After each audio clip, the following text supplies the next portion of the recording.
My name is Laurier and welcome to my channel, Old Dirty History. If this is your first time, thank you so much for clicking and stumbling upon my glorious channel where I talk about all things history, obviously, and where I talk about anything I want. But because my channel is still relatively new, I have only talked about one person, and that is Henry VIII, who was a 16th century English monarch who was a bit of a tyrant and was known for marrying a lot of women. This video is part 7, and by the way, if you have not subscribed already to my channel, go ahead and click that subscribe button, that notification bell, the thumbs up, so that you'll be up to date on all Old Dirty History videos. And for those of you who are not new to my channel, thank you so much for all your support. All right, let's move on to part 7. So in part 6, I left off introducing Henry's third wife, and her name was Jane Seymour, and Henry literally married her shortly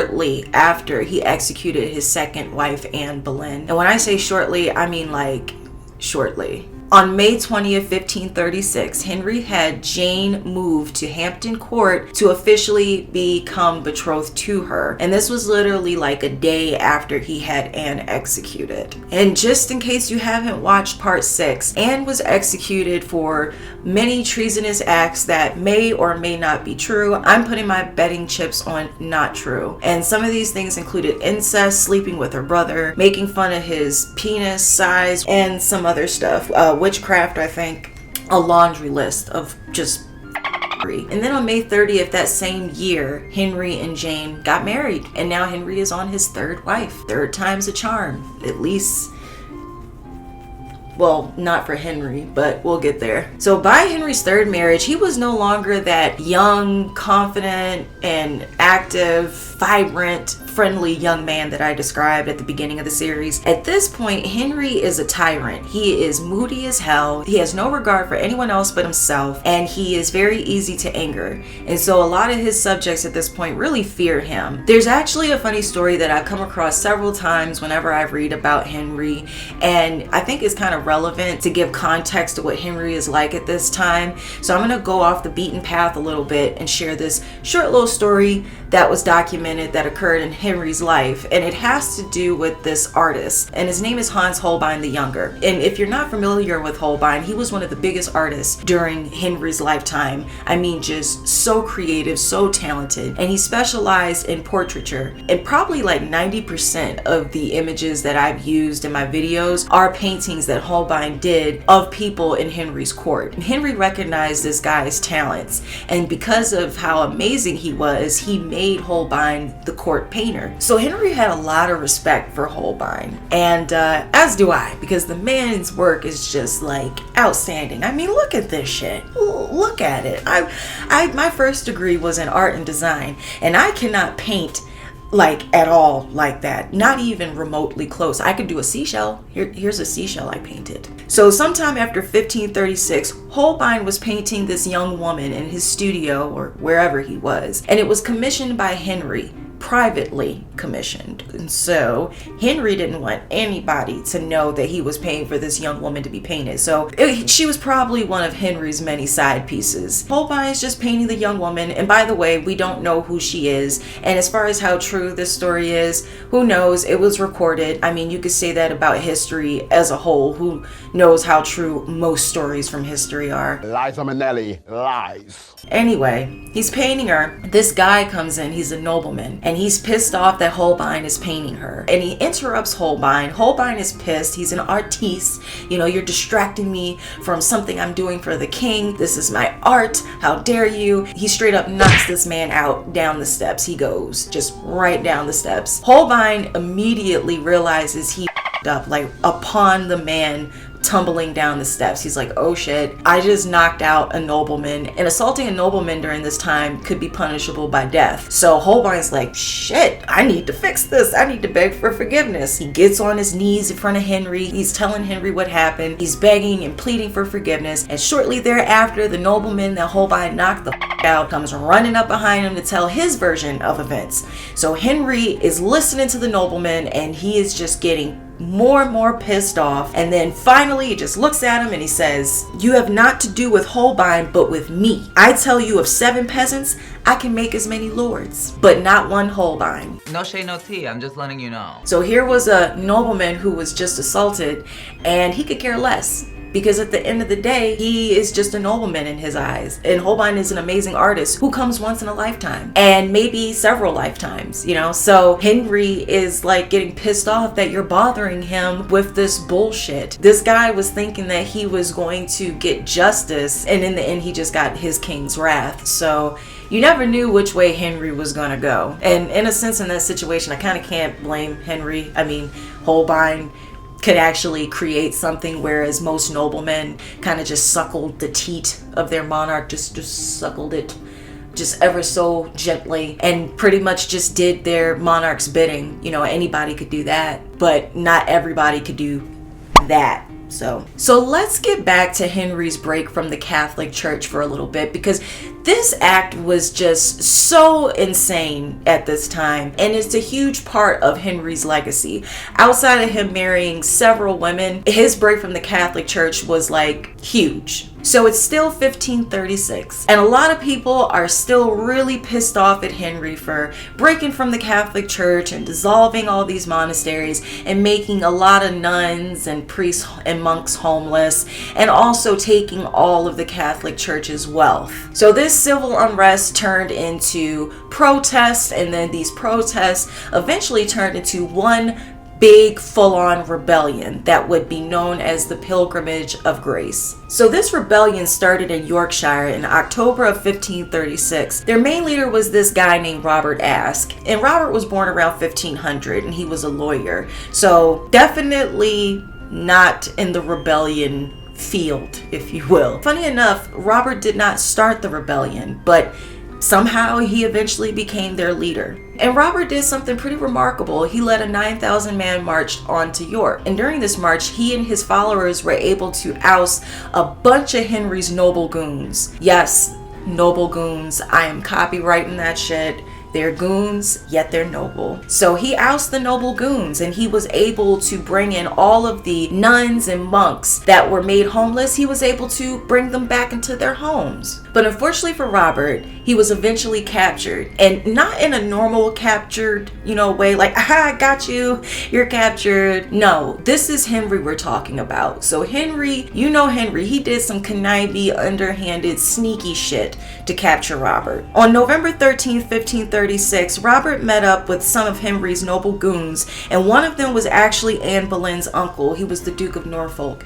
And I haven't talked much about him because literally I could go on a rant about this slimy guy, and this is about Henry, not this guy. But I will say this much, like he was a horrible person. He was involved in having Anne marry Henry, and Anne Boleyn was his niece, and he was always in the middle of some and he's just a terrible person. He'll come up again later. But anyway, the Duke of Norfolk was one of the noble goons that met up with Robert, and they said, hey Robert, you know what? Henry likes what you're doing here. As a leader himself, Henry gets it. He understands it. You want what's best for your people. All he wants to do is sit and talk to you. Maybe y'all could come to some type of agreement. Maybe he can meet some of your demands. How's that sound? Would you like to meet and treat with the king? Robert's like, hell yeah. Like, okay, I'll meet with him. That sounds like a plan. In the end, Robert would never meet with Henry at all. Instead, Henry's noble goons took Robert and they imprisoned him in the Tower of London, and he was eventually executed. And so were the rest of the lower level leaders of the rebellion. And just like that,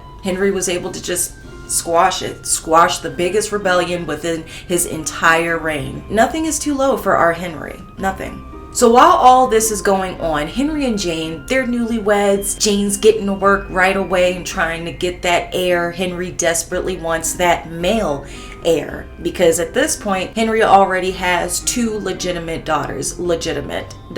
However, that's not enough. He needs a boy. So on Christmas Day in 1536, Jane and Henry, they got their wish. Jane became pregnant. But Christmas did not last long because OBGYN was really terrible during the 16th century. And unfortunately for Jane, she miscarried. And it's possible that Jane might have had a second miscarriage.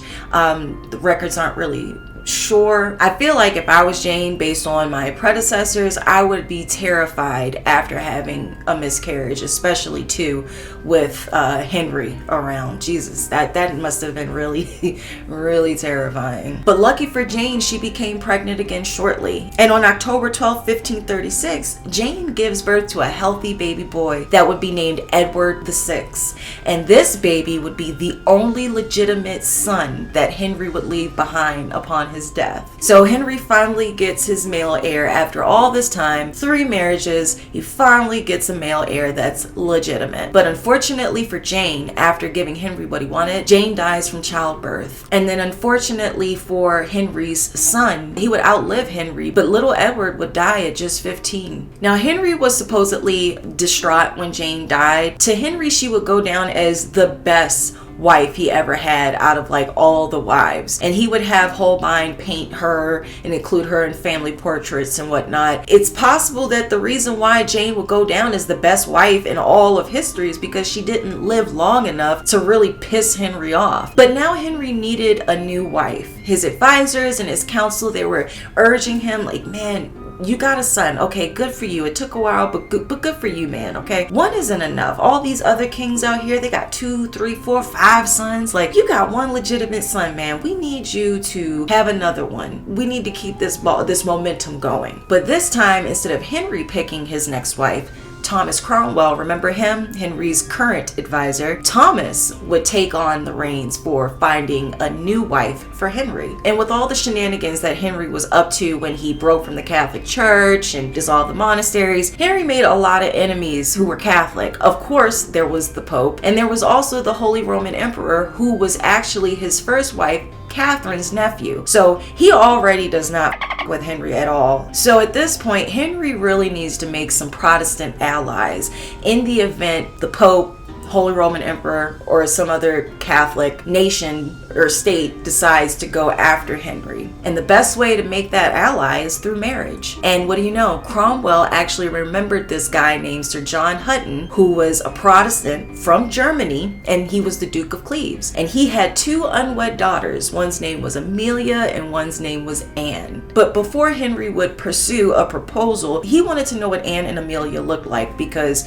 this is our stud muffin Henry. You know what I mean? He's a bachelor, fresh on the market, you know what I'm saying? Like, he gotta get him a nice, good-looking young woman. Nothing is too good for our stud muffin Henry, okay? So he needs to have Holbein go out there and do some portraits for him so he could see what these 2 young ladies look like. So on April 23rd, 1539, Cromwell sent 2 envoys to propose marriage with either of John's daughters. But when the envoys got there, their father was gone. He was dead. And instead of meeting with Sir John, they met with his son, William, who was 23 years old. Now, William was I guess you could say, very conservative kind of guy, very stern, you know, very traditional. You know, he liked boring things like not listening to music. And he had certain ideas as to what a woman's place was and how a woman should dress and behave. And that was impressed upon Amelia and Anne. So when the envoys saw these 2 young women for the first time, they noticed that they were covered from head to toe. They could not see what these women looked like at all. Maybe an eyeball, you know, a toenail. I imagine them wearing trash bags, just one giant trash bag. And this was their brother William's way of keeping them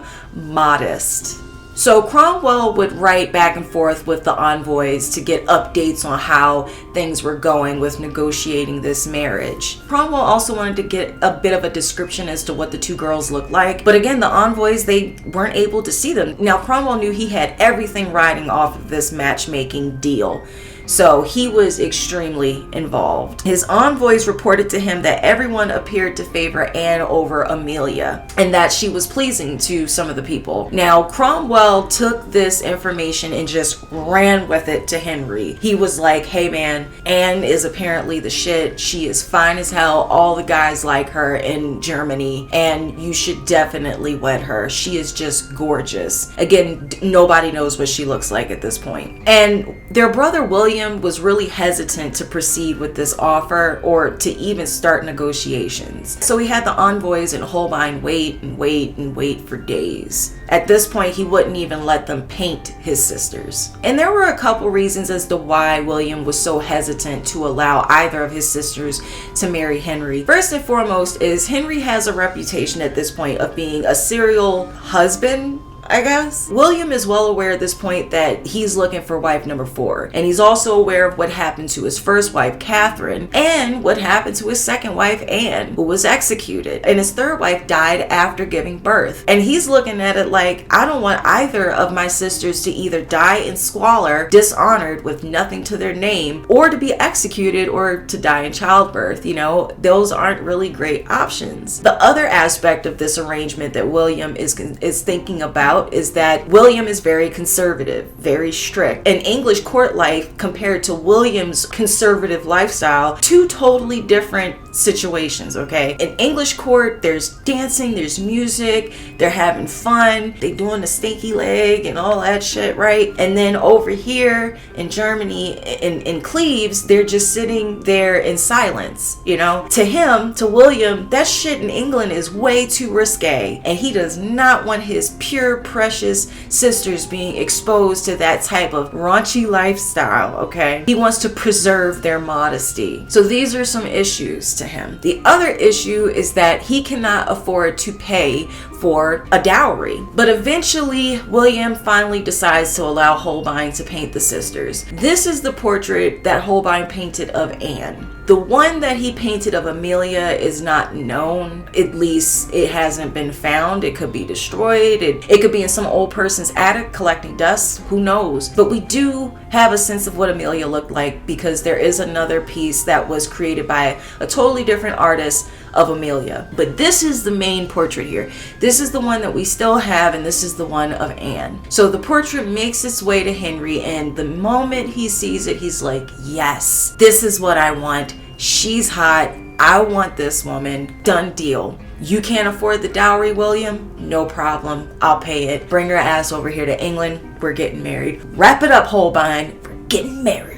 Now, although Henry was very excited to marry Anne, he did have some concerns. First and foremost, Anne lived a sheltered life. Even though Anne was considered a princess in society, she only knew how to speak High Dutch. And most women who were of her prestige, her level in society in England, they typically knew multiple languages. But women weren't granted the same amount of educational freedom as women in England who were of nobility or royalty. So she only knew High Dutch. And Henry knew multiple languages, you know, Latin and French and all that, but he did not know High Dutch. So there was a language barrier between him and his future wife. The other concern he had was, again, she grew up very sheltered and from a conservative background, and so she didn't know how to play an instrument. She didn't dance. She didn't partake in a lot of fun activities. Yes, she did not partake in a lot of things that included fun, and Henry loved fun. Of course, this is Henry we're talking about, so that was a little bit of a concern to him, but he said, you know what, she fine. We're gonna look right past that. She'll figure it out. She'll learn how to speak Latin or English or whatever, and we'll get her a damn recorder. She'll learn how to play the recorder, and we'll keep it moving, or maybe the triangle, and we'll keep it moving from there. So now that the deal was sealed, it was just a waiting game at this point. Now Anne had to travel all the way from Germany to England. So after a long journey and a shit ton of bad weather, Anne finally makes her way to England. And when Henry first sets eyes upon Anne, he's a complete gentleman. He kisses her on the lips, as is tradition in England. And they sit and they talk all afternoon. They have a lovely dinner. And to everybody looking from the outside in, they're like, hey, Henry's happy. This is going well. But in reality, Henry was brewing. He was pissed. Why was he pissed? Well, because Henry thought she looked like a dog. Bitch looked butch, girl. Henry, stinky, leaky leg Henry, thought that Anne was hideous. He said he found this woman repulsive from the moment he set eyes on her. So in Henry's mind, somebody up and they needed to pay. And it wasn't going to be Holbein. You might be thinking, well, Holbein painted this portrait. Shouldn't it be on Holbein? And this is part of the reason why I wanted to share that story earlier about Holbein and the nobleman and him punching him down the steps, was because Holbein was not held accountable for this, because in Henry's eyes, that's Holbein. He's an artist and he paints what he sees. The person who actually came up with this whole idea and handled this whole arrangement is the one at fault, and that was Cromwell. So Henry set his sights on Cromwell, not Holbein. Now, it is possible that Cromwell asked Holbein to maybe fudge the portrait up, a little bit, maybe like bring in the nose a little here and shrink the ears down there a little bit, maybe widen the eyes a little bit. It's possible. We don't know. But at the same time, we're also talking about Henry. He's Henry, you know what I mean? And I'm not going to sit here and say whether or not this woman was beautiful or not. Everything I'm saying is based on what Henry thought, that's documented. I am not judging a woman from the 16th century based on her looks at all. This is purely from Henry's perspective. Now, one thing I did think about that I took into consideration was that Holbein was a master painter, and he's done so many portraits, and I mean, just look at them, they're amazing, right? So I find it very hard to believe that this master artist completely botched this painting, just changed everything about the way this woman actually looked like in real life. I just find that very hard to believe, And there's another painting that exists of Anne by a totally different artist. Here it is. As you can see, these two paintings, they look nothing alike. This does not look like the same woman at all. Now, as to whether or not this artist did a better job than Holbein, I don't know. As far as how realistic it is to the original woman, who knows? All we do know is that Holbein painted her, and Henry fell in love with the painting, but then saw Anne and was disgusted. And it wasn't long before the entire court got wind of what was going on. They were all laughing at what Henry was saying about Anne. Now, Henry would never say anything ill towards her or treat her ill in front of her face. He was always a gentleman, very kind, but then behind her back, he would say all these horrible things about her. It's just so messed up. And so everybody was aware of what was going on except for Anne, because again, there's a language barrier. Anne does not know English. So Anne is just kind of left in the dark. Can you imagine being in that situation? I'd be ready to slap him. So when Henry approached Cromwell about this injustice to complain about what happened, Cromwell pleaded the fifth. He was like, I mean, everything I told you about what she looked like was from the context of what the envoys told me. It's their fault.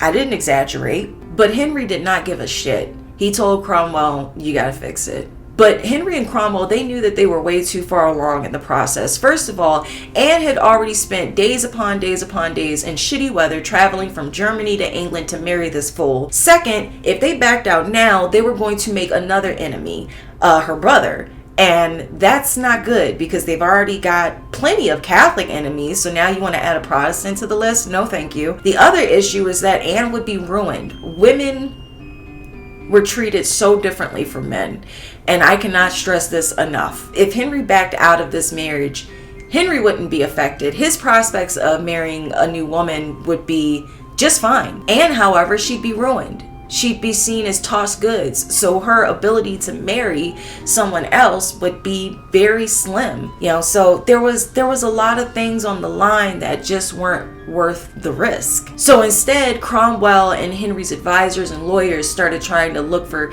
technicalities that maybe they could take advantage of. But they couldn't find one. So Henry marries Anne on January 6, 1540. And Henry is still pissed at Cromwell at this point, but Cromwell is hoping that, hey, maybe once they sleep together on their wedding night, all will be well. I mean, maybe he's not physically attracted to her, but maybe she's good in bed. Maybe he'll be pleased. And so that was seriously the last hope Cromwell had, was that maybe she's good in the sack. So again, Anne comes from a very conservative background, so she never had the sex talk with some auntie or her mother or a big sis or some far second removed female cousin. She had no idea what to expect on her wedding night. And on that night, she lay in bed next to Henry, and he took his grubby, nasty, stinky leg hands and rubbed them all over her body. And next thing she knew, he just rolled over and went to sleep.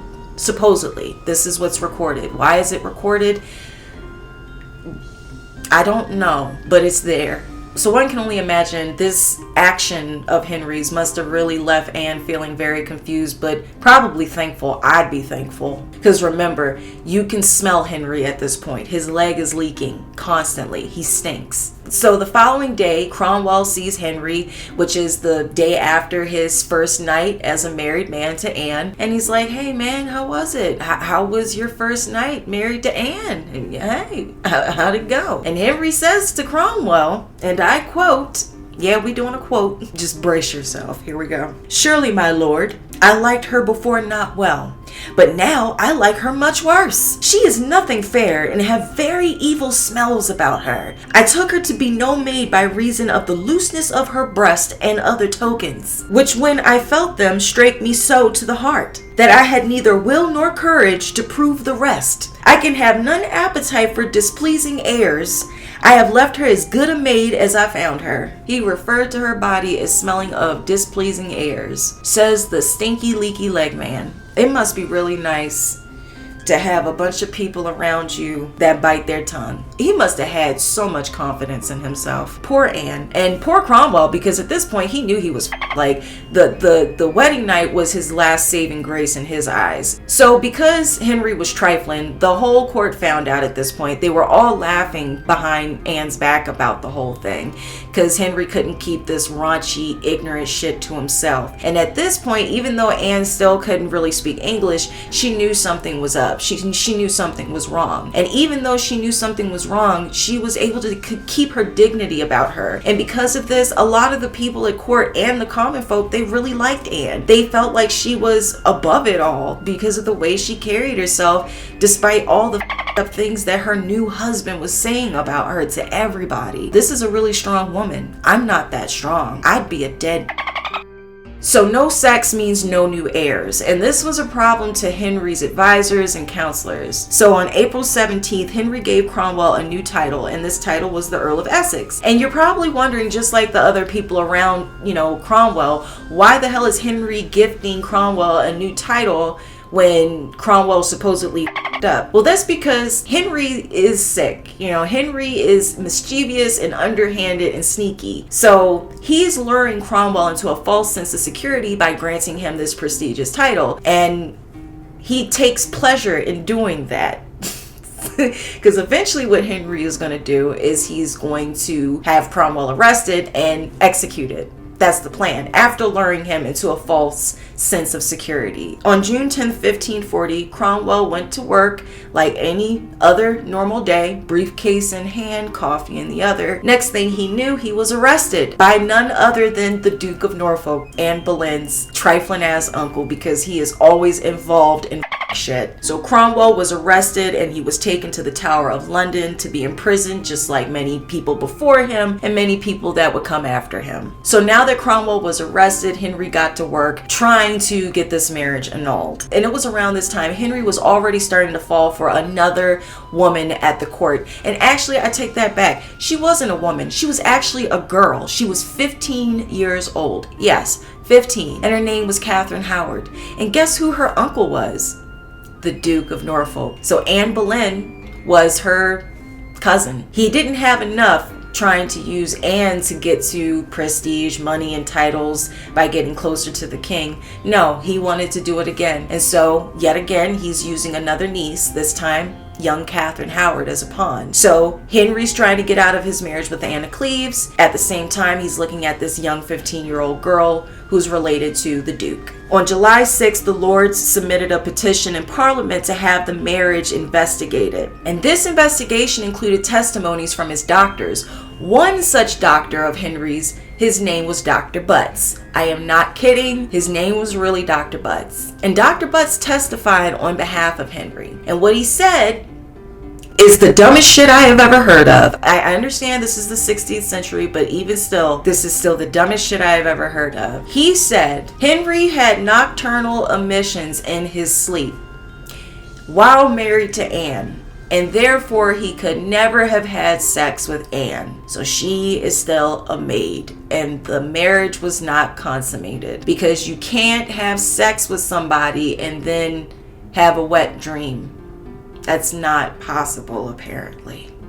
So on July 9th, 1540, Henry's marriage to Anne was declared null and void, and it was time for marriage number 5. Now, of course, there was like a bunch of other arguments and evidence presented in between other than just the nocturnal emissions bullcrap. But just to get straight to the point, eventually he was able to annul his marriage with Anne. And now Anne, don't feel sorry for Anne, because Anne made out like a fat cat. She ended up becoming a very wealthy woman. Henry approached her and said, hey, I want an annulment. She knew she didn't really have a choice. You can't really say no to this man. He's nuts. So Anne said yes. And in return for her cooperation, he gifted her the title, the King's Sister.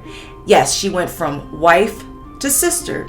Maybe next there will be a sister wife. But she accepted, and this title actually put her above a lot of other women at court. And she was always a welcome guest at court, and she would always have the king's love. She was granted a lot of different properties. She was granted a monthly stipend. She had her own money, and yes, she did depend on Henry to get that money, but she didn't have not one man telling her how to spend it. No father, no brother, no husband. She was her own woman, and that is something that just sounds amazing. There were women during this period that would die to have a situation like that. Shit, I would die to have a situation like that. She ended up being one of the luckiest queens out of all of the women that Henry would marry. And as for Cromwell, he was put to death without trial and lost his head on July 28th, 1540. And later in life, Henry would actually regret executing Cromwell, and he would go on to blame a lot of his advisors and counselors for putting Cromwell to death, for persuading and encouraging him to do so. And this becomes a reoccurring theme for Henry in his life. He'll kill somebody that he loves, regret it shortly thereafter, and then blame the people around him